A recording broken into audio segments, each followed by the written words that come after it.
Hey party people, this is Jeremy for MVM, and today I'm here with another Kickstarter preview of Mint Cooperative, which is published by 524 Labs. It is designed by Jonathan Gilmore and Brian Lewis. Plays 1 to 4 players, 30 minutes. And if you are looking at this table, you may notice this is not the first in their line. You have Mint, Mintworks, and Mint Delivery, which were both designed by Justin Blaskey. This one right here is a regular worker placement type game.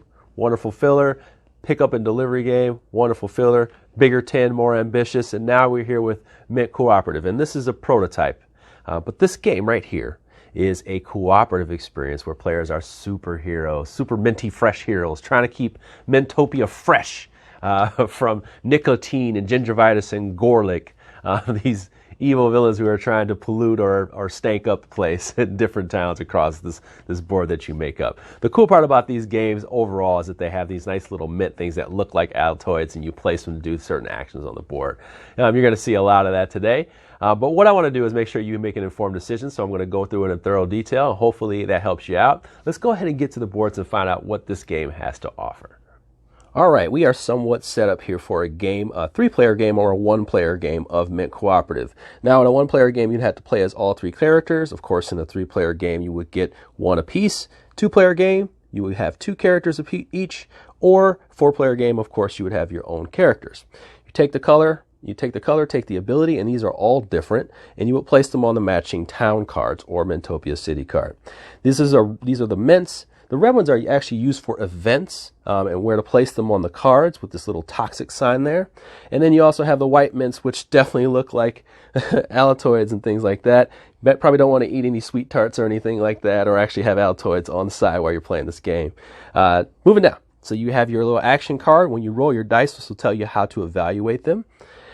Over here, you're going to have the person that you're facing off against. So which one of these bad breath suckers are you going to be facing off against? You got nicotine, and they don't have an additional setup, but it's going to tell you their panic number, and this is your panic, the town panic card. You never want this to reach 27, otherwise you will lose the game. 27 or higher makes you lose the game. But this one tells me my panic setup for nicotine with the sweet 80s haircut is 4. And on the back, it tells me what the evaluation is for doubles and triples and things like that. And each one of them has a weakness for the number 6. So you would do something else if you had the superpower. Now, these other ones here are tougher. I love that name, gingivitis, by the way. And they also have an additional setup using an event deck. And I'll show you where that event deck comes from. Like I said, each one of these has a weakness for the number 6. It'll tell you how to evaluate them. So we're going to just do nicotine. But event deck comes from here. So if you're ever facing off against them, this would be from a trouble deck. Okay, and the trouble deck is actually used in the game. But if you're not facing off against someone that needs additional setup, this is off to the side. Now, in the beginning, you're going to take four cards and put them in 3 equal stacks, and also shuffle in a mayhem card. This is how you're going to win the game. Players need to make it past 3 mayhem events to win the game. So each one of these are going to be shuffled, and then you're going to put them on top of each other, and then you would have a deck. So you just know somewhere in there you got to survive all these events. That's pretty much the setup. As you can see, the mints are laid on the first 3 spots on these cards, these town cards, and they are all laid out this exact same way every time. They even have a different distribution of these panic markers, which need to be covered up to keep the town fresh. After that, you're pretty much rolling the die, and this will be your first roll of the game, okay? And then you will start to evaluate them. I'm going to tell you right now, you do not want all 6s and 5s, but we'll talk about that a little bit later. Let's go ahead and show you how to play the game. Okay, I'm all set up here for a very fresh round, very smooth, refreshing round. I'm going to deal out 3 stunt cards, starting with the first player, and there are only going to be 3 stunt cards. All right, that actually begins the round. So the starting player would roll the die, and they would also get the first stunt card. Now that means that the 4th player, if there was a 4th player, one person would not get a card each round. These stunt cards are really cool. They have abilities similar to the ones that are here for your abilities for your characters, but sometimes they're a lot better, and they do some massive things that will help you out, keep that panic down, do multiple things, help players transport together. Really cool stuff. But I want to evaluate these, and as long as a player does not roll 4 or higher, they don't have to worry about this trouble deck, and that's why I'm kind of showing you these actions. So starting with the red player is going to choose 1, which means they mint 1. That means they're going to add 1 mint to their area like that. I'm going to put the die right over here so you can see it. And let's say the green player goes, and they say they want to do 2, which is mint 2. All right, so they're going to add 2 mints to their area, and they just covered this up. They just covered up this panic, and that's what you want to do. Keep that panic covered. You don't want those to be exposed, because as the trouble cards come out and they take things away and unveil those, ugly. All right, I'll probably keep saying that. And then you have finally 3. Okay, these 3 right here is going to allow you to run, and the blue players is going to run to an adjacent spot. They're going to move over here, and then they're going to mint 1 as well, so that they've done this like that. Now, that would be the end of the round, because there's only 3 actions, so there'd be 1 die remaining. But I just want to show you what the other ones do. So if we had a 4, okay, where's my 4 at? Right there, boom. I would do a fly, okay? And the fly means I can just fly to a location. I can just kind of go where I want here, because I'm using my super ability here. And then, it's not my super ability, but that's just the ability that you can have. And then you reduce the panic by 3, which is a good way to keep that panic down. It's a short way, but there's also better abilities that do that for you. And then you also have 5. So 5 would actually be where you use your heroic abilities over here, heroic feats over here. And these are awesome. Like you have Citizen Cinnamite, who can just like fly around here and drop mints in different locations. You have Super Spear that can fly to another town and use a special effect of the character, which would reduce the panic by 3. So it kind of activates like a 6, which we're about to talk about. And you have Peppermint Pizzazz, who can leave 4 up to 4 mints total in different adjacent spots. So it's a really good way to cover stuff up around the areas there. And then finally, 6 is the special, like I just kind of alluded to before. The 6 is going to be the one where it activates their weaknesses of the characters. Each one has a weakness, and they're going to take the regional panic down to 0. Actually, yep, like pretty much 0 on this one here, but reduce the panic by 3. And that's pretty much how you evaluate a very, very fresh, very hands-off turn. But what if you start to roll some bad rolls? Let's see. Ooh, no, that's not that bad. Let's see. I might, that's not good. So let's talk about that when we start rolling 4s or higher and doubles and triples and things like that. Ugh, trouble time. The green player has rolled a new dice pool, and we have an issue here. We have some trouble that's going to be afoot here. So we have 4, 5s, and 6s. Whenever a player, if there's a 4, 5, or 6 in the dice pool, it's going to trigger at least 1 trouble. Now, if we had double 4s, double 5s, or double 6s, or things like that, doubles, 4 or higher, then we're going to do a double trouble. And if we do 3 4s, 3 5s, 3 6s, that's going to be triple trouble. Anything that's 3 or less, not a big deal. We're just going to evaluate our die. But what do? We look at the back of the card here of our opponent, and we will evaluate. It says, hey, resolve 1 trouble card. Could be 2 trouble cards. Could be 3, and sometimes a really bad ability. And then also other villains will have different events that may trigger as well, and those are used by using the remaining trouble cards that I put back in the tin at the beginning of the game during setup. You'd actually have those out there and use them as part of this the mechanisms for this character.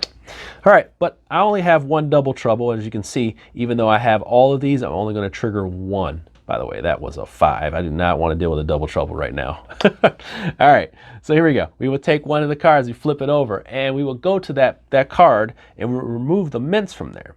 Now, there's also an event token right there, and let's just say that we were playing with a character that needed that. We will put it right over there so that we know where it's at, and when something triggers, it would trigger there. Not very good here for Peppermint Pines. All right, but we're going to remove these mints from right to left right here.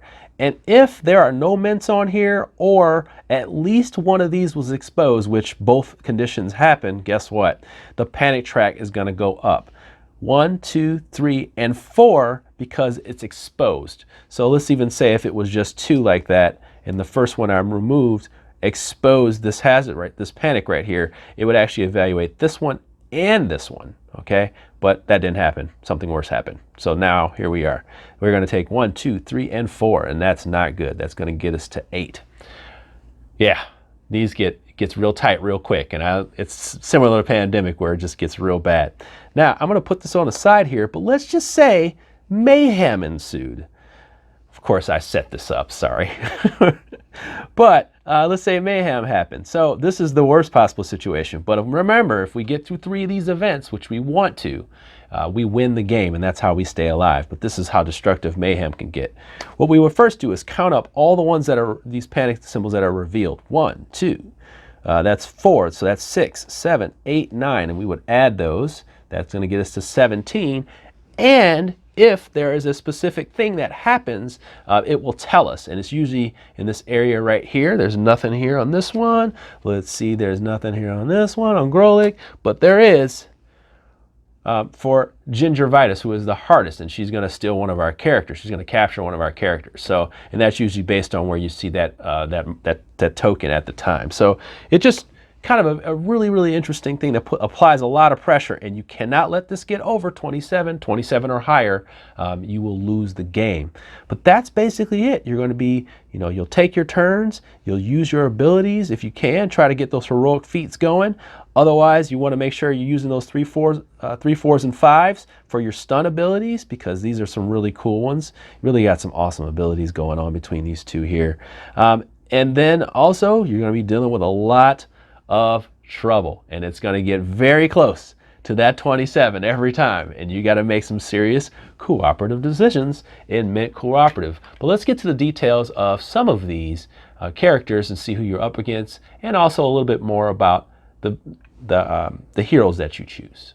If you really want to step up your game in Mint Cooperative, these two characters are going to really push you to the limit and put a lot of pressure on you. Growlithe and Gingivitis use these event deck cards, and they're really just the trouble cards that you don't shuffle in with the mayhem cards over here. I told you to put them in the 10 during the setup. Well, now you're going to use them as an event deck, and both characters use them differently.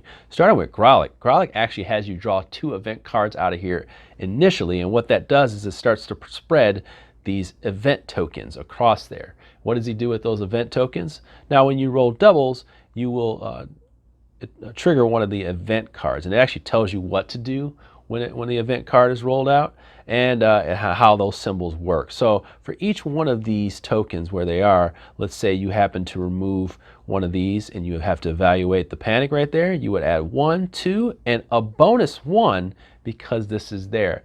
That's what he does. He creates this panic, increased panic wherever he's at. Now, Gingivitis is a little bit different. Instead of that, you'll only have 1, but what she does with that 1 is really, really crazy. Guess what? She ends up capturing one of your people. So she can take your Meeple away, boom, and how do you get them back? How do you undo all these things? You actually do it by getting a 6. Each one of them has their own weaknesses that they can be undone, and that even goes for Nick O'Teen. When you roll 6s, those are how you trigger those powers, so everyone has their major weakness, and that's pretty much how it works. But I wanted to give you an idea of some of these cool little villains and how their little mechanisms work. All right, before we close things out, I wanted to make sure we at least talk about the abilities real quick, because some of these are really, really cool. We kind of covered this one before, but being able to place mints in different areas surrounding you just helps out quite a bit. Citizen Cinnamite is a little bit more about travel, getting around, and also spreading out mints. Every bit helps here. And then you also have Super Spear, which this is important because that special effect could help get one of your people back. It could, remove one of those extra event tokens there, the red ones there. Reducing regional panic, always great. This one here is super overpowered. I love it, but it helps you when you have, let's say, one of the towns that's completely uncovered. Not only does it fill it up, but it also reduces the regional panic. And then finally, Fantastic Freshman, you can re-roll your dice and not cause trouble events. Those are all pretty cool. I just want you to show you those. Let's get to my final thoughts. All right, party people, final thoughts here on Mint Cooperative. And first off, I'm just going to say, as a solo player, this is definitely going to be something that you want to take a look at, purely because the multiplayer experience and the single player experience are going to feel exactly the same. Playing as 3 characters, not that hard, easy to transition back and forth between players. All you're really doing is paying attention to how the stunt cards are going to be separate. That's pretty much it. Now, as a whole, this is a really fun cooperative game. You're going to be making some crunchy decisions. You roll those dice, you're hoping to keep them low, but you also want to get higher dice so you can trigger your stunts and your heroic feats, and also hit that special ability that, gets your workers back or remove stuff from all these, from these villains, because these villains, they stack up some serious abilities if you don't stop them. And that's what I like about this game. You're going to have, it's easy to play, it's fun, it's got strategy, and it ain't easy. That's the thing. I like it. It ain't easy. You get a couple bad rolls and you're under a lot of pressure, or you lose. And the big benefit of that, quick turnaround, play again. So this game does a lot in a little bit of time. It's got that pandemic feel, and it's just exciting. And that's what I like about this game. I hoped this preview helped you make an informed decision, and I can never tell anybody what to do with their money, but I hope this did help you out. I'd like to thank 524 Labs for sponsoring this video, and I'd also like to thank you so much for your time. Feel free to like and subscribe. Also, if you have any feedback, please let me know. And then once again, party people, take care. You have a wonderful day.